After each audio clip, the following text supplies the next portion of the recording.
he mentions the importance of choosing a good spouse. He mentions it in Think and Grow Rich, and he also mentions it in Outwitting the Devil. Like, could you go into like how I guess how people should vet and try to get like I guess like a supportive spouse? Like, how important is that association when it comes to becoming your best self and, you know, achieving your goals? Well, it's really important. And certainly in this day and age, I tell people they need to go on a money date before they get married to understand what their parents' philosophy was about money and understand where they each are financially. Because, you know, I've seen couples get together and one has hundreds of thousands of debt and then the other one didn't know it, and it becomes a real tragedy.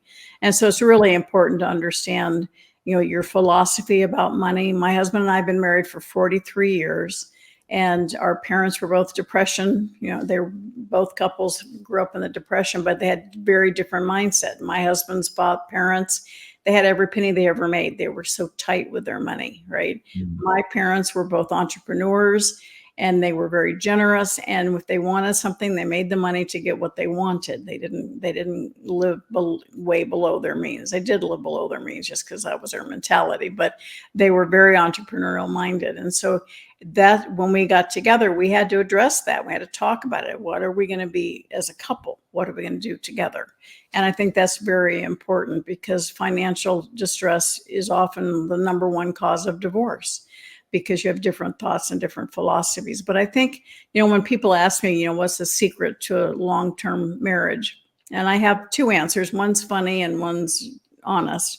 But the funny one is actually true too. So for 43 years, the secret to a long marriage is having separate bathrooms. So that's your chuckle for the day. Okay. But the true philosophy of long-term marriage is you need to respect your partner as much or more than you love them, because there's plenty of times when the love gets stretched and gets tried and proven. And that's when the respect steps in. And so, you know, that's truly when you have a life partner, where they're not just your sexual partner, but your life partner and your best friend.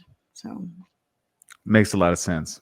When you have a hard time, if you have that respect, then you guys will you work through it, you put together. the work. I mean, in today's world, it's so easy to walk away. I mean, and so it's like that concept in 3 Feet from Gold, perseverance also applies not just in the world of business, but in relationships. You know, on the respect note, it's just crazy because I think the way that people are raised are a little bit different. I remember just when I was a kid, like you didn't speak when grown folks spoke. You know, you had manners, you respected your elders, and now it's like I have younger cousins that just you would think that, you know, you would think that they think that they're on the same level as like our elders, as our grandparents and whatnot.